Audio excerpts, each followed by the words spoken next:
तजुर्बा हमें यारों ऐसी है बांध लूं मुझ पे वो। ভিডিওতে দেখা যায় সাদা গেঞ্জি, ডেনিম, রোদ চশমা, বিনি পরিহিত শাহরুখ হেঁটে চলেছেন। তার শরীরী ভাষায় বরাবরের মতোই স্মার্টনেস উপচে পড়ছে। কিন্তু স্রেফ এই মুগ্ধতাটুকুই অনুরাগীদের জন্য যথেষ্ট নয়। তাদের মধ্যে চর্চা শুরু হয়েছে, কিং ছবিতে এই গেটআপেই কি ধরা দেবেন তাদের প্রিয় নায়ক। আসলে শাহরুখ খানের আগামী ছবি কিং ঘিরে এখন থেকেই চড়তে শুরু করেছে উত্তেজনার পারদ। আগামী বছর ছবিটি মুক্তি পাওয়ার কথা, কিন্তু ছবি সম্পর্কে সবটাই প্রায় গোপন রেখেছেন শাহরুখ বা পরিচালক সিদ্ধার্থ আনন্দ। প্রসঙ্গত, কিং এর প্রযোজনার দায়িত্বে থাকছেন শাহরুখের রেড চিলিজ এন্টারটেনমেন্ট এবং সিদ্ধার্থ আনন্দের মার্কলিক্স পিকচার্স।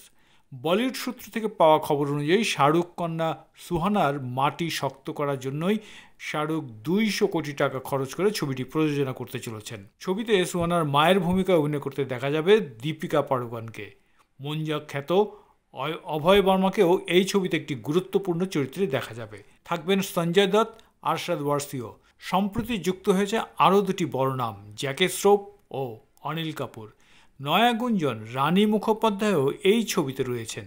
খবরটা যদি সত্যি হয় তবে দীর্ঘ 17 বছর পর ফের একসঙ্গে দেখা যাবে শাহরুখ রানীকে।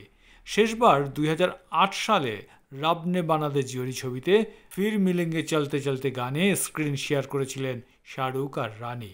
এমনটাও শোনা যাচ্ছে কিং ছবিতে ক্যামিও নয়, বলা যায় এক্সটেন্ডেড ক্যামিও করবেন রানী মুখার্জি।